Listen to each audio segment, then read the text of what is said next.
Hey nerds, Farmer Jesse here. Welcome to Growers Daily, your daily dose of ecological farming insight. It is Monday, April 20th, 2026, and today we're talking crops you can grow for market, but not for eating. I mean, not necessarily. Plus, passive irrigating with gravity and lowering pH for blueberries if you want to, or need to, or can. So let's do it.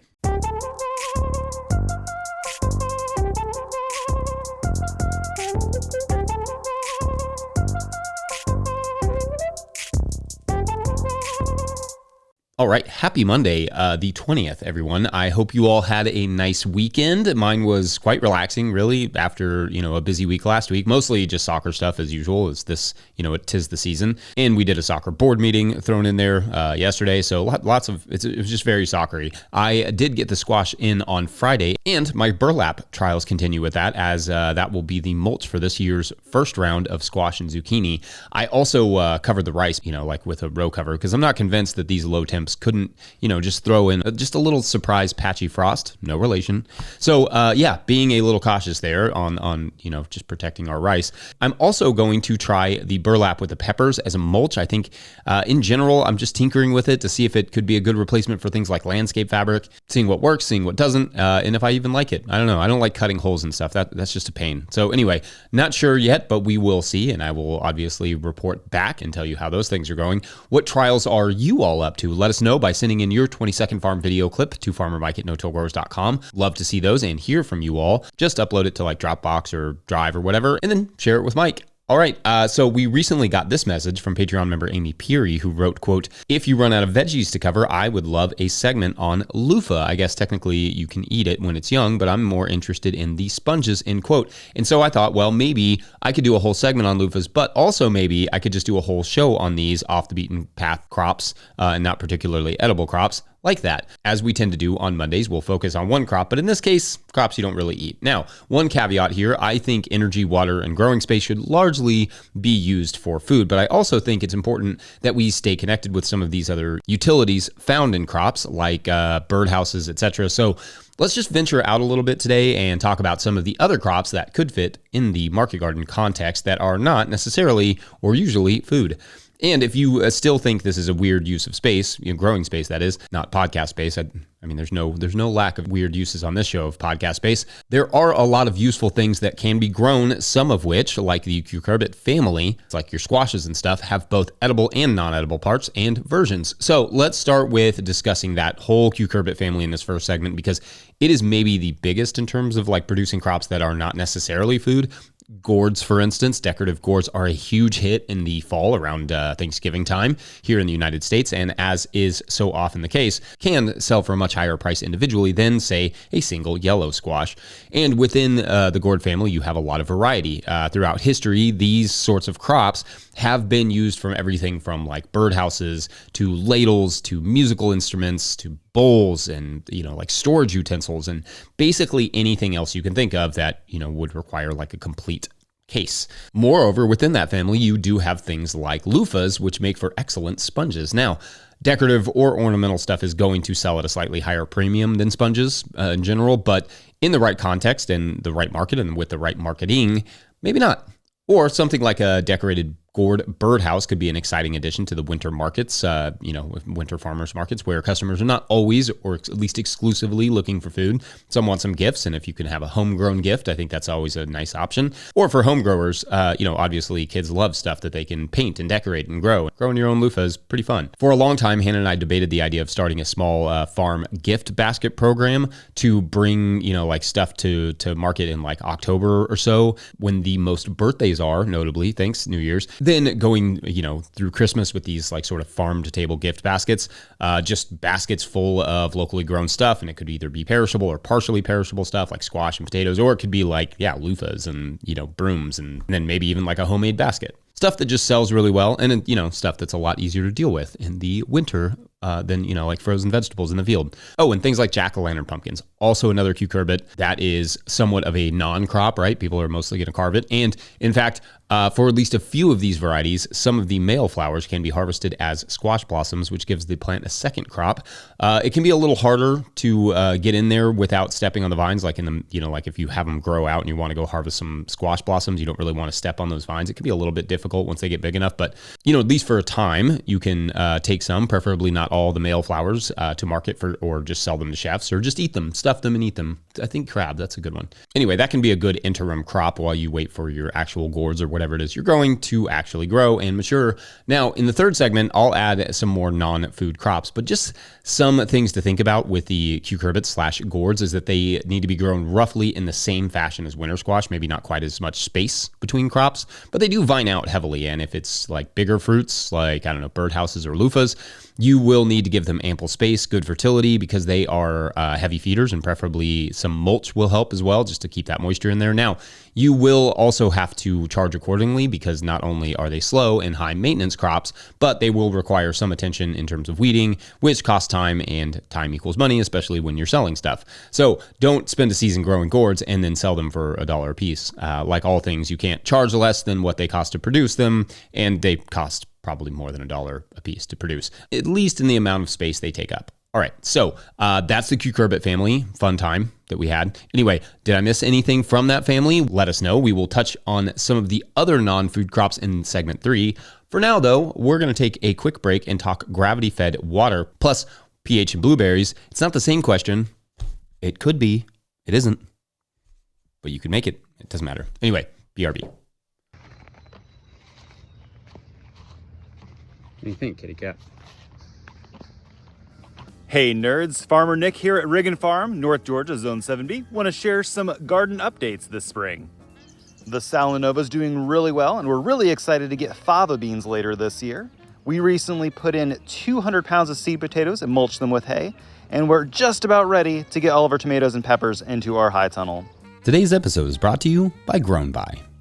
Grow smarter with Grown By, the farmer-owned cooperative. Grown By is the platform for online sales of everything, custom and traditional CSAs, halves of beef, flower bouquets, wholesale to restaurants, and now Grown By supports in-person sales too. Their new app, Grown By Register, you can supercharge your market and farm stand, finally bringing together your online and offline sales and customer data. Grown By is proud to make local food accessible by processing SNAP benefits online and in person right within the app. Grown By helps you put your best food forward. Schedule a demo at coop.grownby.com/no-till. That's coop.grownby.com/no-till. All right, back to the show. A quick and loving reminder that if you, the listener or viewer, are enjoying this podcast, getting even a small amount of value from it, consider supporting our work over at patreon.com/no-till-growers. I will try to get to questions from everywhere that questions come in, but I will always get to your Patreon questions. Now, we're going to take 2 questions in this segment today to get caught up from our Voiceless March, which is way less fun than No Shave November. Just obligatory note there. Anyway, today's first Patreon question comes to us from Patreon member AA Big Rick, who writes, quote, "Do you have any experience with a passive watering system like the Chapin water buckets, but with a 55 plus gallon drum? My water is limited due to being on an older well. If I can figure out how to passively run water from an elevated platform to my garden rows via hoses, that would be my best bet. Thanks for sharing so much information. My first 2 seasons have been a huge success due to your book and your YouTube channel." End quote. All right, awesome to hear. Thank you, Rick. So yes, there are passive watering options, but there are also lo-fi options that involve, like a small amount of electricity that could also, both fill up an external 55-gallon tank, for instance, and maybe even pressurize the hose depending on how much you're willing to put into the system and how much electricity you have. First, though, if you're just looking to gravity fill the tank and gravity feed the drip system, that can be done for sure. Start with getting an idea of how much PSI you'll need for the system that you want. You gain like 0.433 PSI for every foot of height for the top of the water, like where the very top of the water, that's where you start your measurement. So if you're arbitrarily aiming for, like, let's say 3 PSI, that's roughly 7 feet of drop from the top of the water. Now, if you need more PSI than you're able to get height, you may have to look into some sort of pump. And I would frankly just talk to an irrigation specialist or supplier about which one would do the trick the best. If you have more PSI than drip lines need, that would be like 15 PSI or higher. If it's higher than that, then you may need something like a pressure regulator to put on that drip thing just to keep it from blowing out your irrigation lines. And those aren't crazy expensive. Of course, again, if there is electricity there, a pump would be helpful for filling the tank unless you have, enough gravity to fill the tank and then enough gravity for the tank to supply the garden. Anyway, those are my thoughts. I hope that was helpful. Otherwise, others in the comments section can fill in the blanks for me. Our second Patreon question of the day is from Colin Entz, who writes, quote, "Hi, Jesse. I'm located in Springville, Utah, Zone 6B. I recently asked a local gardening Facebook group about the best blueberry varieties to grow in my area and was surprised by the responses. Apparently, blueberries don't grow well here due to Utah's naturally high pH alkaline soils, while blueberries prefer low pH acidic conditions. My question is there an organic way to lower soil pH, or am I stuck using store-bought soil acidifiers? I plan to grow a couple bushes in raised boxes so I can better control the soil, but I'd really like to take an organic approach if possible," end quote. Okay, thanks, Colin. So there are organic options for lowering pH, but most of them do indeed have to come from a store, like adding sulfur a year before planting to the planting area, or sphagnum peat moss or something like that. Both of those things can help to lower the pH organically, just with things like sulfur. Make sure you are adding it at the recommendations of an agronomist. In fact, a lot of soil tests will give you the option of identifying the crops that you want to grow in that area, and they will make recommendations accordingly. Compost can balance your soil, but it's less, likely to lower the pH dramatically than those other things, sulfur, whatnot. Now, because you're doing these in raised beds, assuming that you're going to be choosing the soil, it really won't matter what the native soil there is in Utah if you're going to be building your own soil effectively to fill in those raised beds. So in that case, you could probably talk to a composter or somebody that supplies blueberry growing medium and just buy that and fill those with that. So that way you have exactly what you need. Lots of people grow blueberries in containers. You probably can find some growing medium through that you could grow it from, and that would probably work pretty well. You will also have to find blueberry varieties that, have been adapted to your climate and altitude. That would help. You may enjoy connecting with the local berry or local blueberry growers association as well. See if you can find a local blueberry producer and just see what they say, if they have any plants for sale or varieties they recommend, or how they deal with the pH issue. And again, I would consult with an agronomist before going too crazy on the nutrients and pH stuff, especially in native soil. Also, of course, sometimes certain crops just don't make a ton of sense in certain areas. Be open to the idea of growing what loves to grow there too. That will make things a lot easier on you and on your soil and local ecology. Anyway, best of luck, and let us know, listeners, what you all would add to that. All right, we're going to take a quick break, and when we come back, talk a few more off the beaten path crops, because the beaten path is just really compacted anyway, so we don't really want to grow stuff there if we don't have to. Yeah, super hard. Be right back. It was 90 degrees 2 days ago. But at least the garden's getting cleaned up. Not there yet, but we're getting there. Today's episode is brought to you by Good Agriculture. Good Agriculture handles farm bookkeeping and tax filing, so there is no scrambling at tax time. They keep your books clean and up to date and show you where your farm's finances stand. If you're behind, they'll get you caught up. They also help farmers find funding and stay ahead of grant deadlines. You run the farm, they help the business. Learn more at goodagriculture.com/info. That's goodagriculture.com/info. Today's episode is also brought to you by Rimmel Greenhouses. Whether you're growing tomatoes for market, flowers in the spring, or vegetables for your family, growing in a high tunnel protected from the weather provides the right environment for harvest you can count on. Rimmel greenhouses are strong, durable, and easy to assemble, offering the quality you need to grow productively year-round. The team of experts at Rimmel Greenhouse Systems will be your trusted partners to ensure you get exceptional value from your greenhouse or high tunnel investment. Visit Rimmel.com today to get growing. All right, back to the show. All right, so in the first segment, we did the cucurbit family that you, for the most part, don't eat. So let's explore a few other crops that fall into that same sort of category that are not cucurbits. The first one that comes to mind is broom corn. Now, this is a whole thing, and I recommend following our friends at Bundle Sticks Farm who do awesome brooms and grow broom corn, which is actually not corn, but sorghum, but you get it. It is a whole process to make those brooms. It is very cool though, and they look amazing. That could be an awesome winter option or just like a out of season option for having something to sell. And then also, sometimes you need some sweeping done. Speaking of actual corn, though, corn stalks can be sold as, fall decorations in bundles, often again for more than the corn itself, frustratingly. And of course, you have things like glass corn, those really pretty, like heirloom corns that can be sold as ornamentals as well.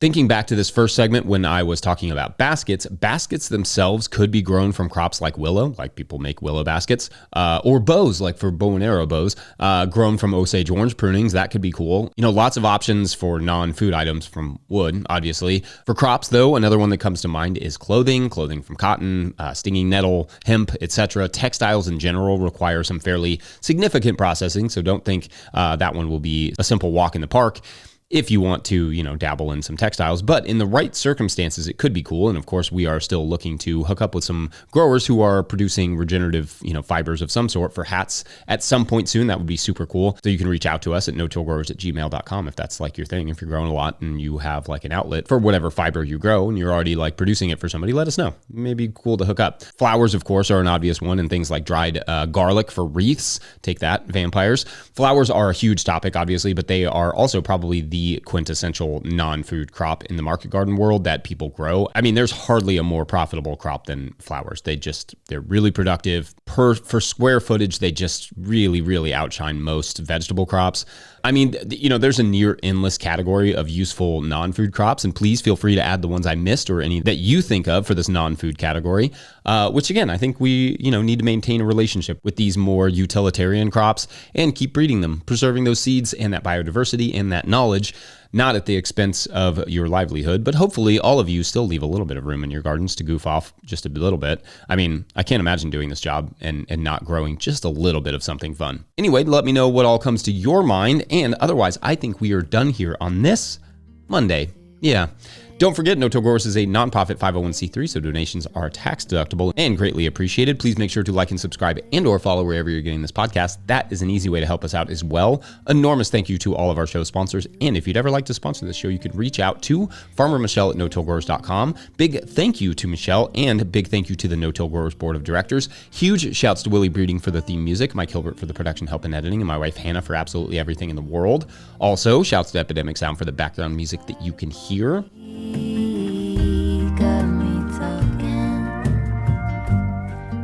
Pick up a hat or a copy of my book, The Living Soil Handbook, at no-tillgrowers.com to support this work. Big thank you to everyone over at patreon.com/no-tillgrowers, where at a certain level, or if you just bump up from one level to another, or you sign up in the month of April, you get a shout on the show. So big shout outs this week to James Olson and Steel Road Farms Dongera.